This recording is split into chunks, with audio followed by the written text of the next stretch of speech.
নানুরে ধান খেতে পচা গলা দেহ উদ্ধারের ঘটনায় বিক্ষোভ দেখালো বিজেপি।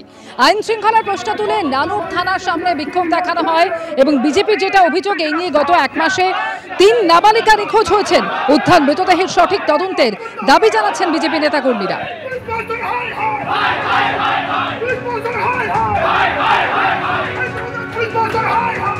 গতকাল নানুরে ধান খেতে উদ্ধার হয় একজনের পচা গলা দেহ।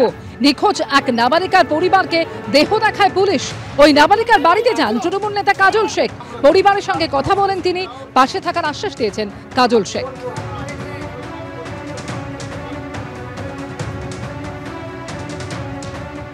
আসি পরের খবরে। 28শে জুলাই নবান্ন অভিযানের অনুমতি না দিয়েও প্রস্তুতি পুলিশের। 28শে জুলাই অর্থাৎ আগামী সোমবার বিভিন্ন সংগঠনের তরফ থেকে নবান্ন অভিযানের ডাক দেওয়া হয়েছে। 28শে জুলাই নবান্ন অভিযানের অনুমতি দেওয়া হয়নি এমনই জানিয়েছেন হাওড়ার সিপি। বেআইনি জমায়েত হলে আইন অনুযায়ী ব্যবস্থা নেওয়া হবে জানিয়ে দিলেন হাওড়া পুলিশ কমিশনার প্রবীণ কুমার ত্রিপাঠী। অভিযানের জন্য প্রস্তুতি সেরে রাখছে Howrah city police. Foreshore road এবং জিটি রোডে বসছে উঁচু লোহার ব্যারিকেড। রাস্তায় ড্রিল করে বসানো হচ্ছে 12 ফুট উঁচু গার্ড ড্রিল। কাল ফের হাওড়া সিটি পুলিশের সঙ্গে বৈঠক রয়েছে আন্দোলনকারীদের। পুলিশের সঙ্গে আলোচনায় অভিযানের রুট পরিবর্তন করা হতে পারে।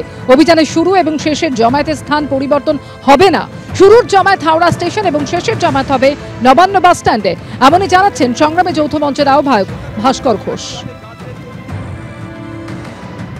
संग्रामी যৌথ মঞ্চ और পশ্চিমবঙ্গ বঞ্চিত চাকরিহারা চাকরিজীবী চাকরি প্রার্থী এক সংগঠন যারা এই প্রোগ্রাম নিতে চলেছিলেন, তাদের প্রোগ্রামকে কোনো পারমিশন হাওড়া সিটি পুলিশের পক্ষ থেকে দেওয়া হয়নি।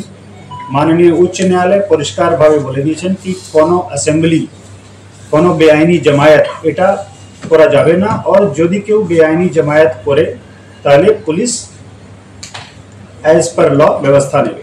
একটা হচ্ছে কি ওখানে অনেক ইম্পর্টেন্ট অফিস আছে, যে রাস্তা দিয়ে ওনারা আবেদন করেছিলেন যেতে চাইছিলেন, ওখানে ট্রাফিক থেকে শুরু করে অনেকগুলো স্কুল আছে, অনেক কমার্শিয়াল অ্যাক্টিভিটিস হয়। 3000 লোক নিয়ে যদি এত লম্বা রুটে একটা প্রসেশন করা হয় তাহলে এটা ওয়ার্কিং ডে আছে, মানডেতে এই ধরনের প্রোগ্রাম করা সম্ভব হবে না। সেই জন্য আমরা বিভিন্ন রিজনস দেখিয়ে ওনাদেরকে বলেছিলাম এই দিন এই প্রোগ্রাম না করতে। পুলিশের কাছে আমরা আবেদন জানিয়েছিলাম। আমরা আবেদন করেছিলাম যে হাওড়া স্টেশনের ওখানে জমায়েত হয়ে ফোরশোর রোড হয়ে আমরা কাজীপাড়া হয়ে নবান্ন যাব এবং নবান্ন বাস স্ট্যান্ডে গিয়ে আমরা অবস্থান করব। পুলিশ বলে পাঠায় যে আপনারা ওই রাস্তাটা খুব কনজাস্টেড, সুতরাং আপনারা অন্য জায়গা চয়েস করুন এবং নতুন করে অ্যাপ্লিকেশন করুন।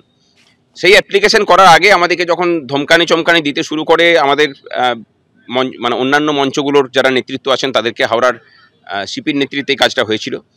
তারপরে যখন দেখলো যে কোনো মতেই বিরত করা যাচ্ছে না, তখন তারা হাইকোর্টে মামলা করেন। পুলিশ প্রশাসনই এই মামলাটা করিয়েছে, যাদেরকে দিয়ে করিয়েছে আমাদের কাছে খবর আছে সেটা। আগামীকাল হাওড়ার পুলিশ কমিশনারের সাথে সংগ্রামী যৌথ মঞ্চ সহ বাকি যে মঞ্চগুলো আছে তাদের নেতৃত্বের বৈঠক হবে এবং সেখানে বিকল্প যদি রাস্তা তারা করে দেন, কিন্তু আমাদের অ্যাসেম্বলি পয়েন্ট যেটা স্টার্টিং পয়েন্ট সেটা যেমন হাওড়া স্টেশনই ফিক্সড থাকবে এবং আমরা জমায়েতটা শেষে জমায়েতটা মানে নবান্নের বাস স্ট্যান্ডে গিয়েই করবো। এই জায়গার বদল হবে না। এরপরে বাকি যে রুট, সেই রুট প্রশাসন যেমন ঠিক করবে, সেটা যদি মানে উভয় পক্ষের সম্মিলিতভাবে হয় তাহলে হবে, না হলে পূর্ব নির্ধারিত যা কর্মসূচি আছে সেভাবেই হবে।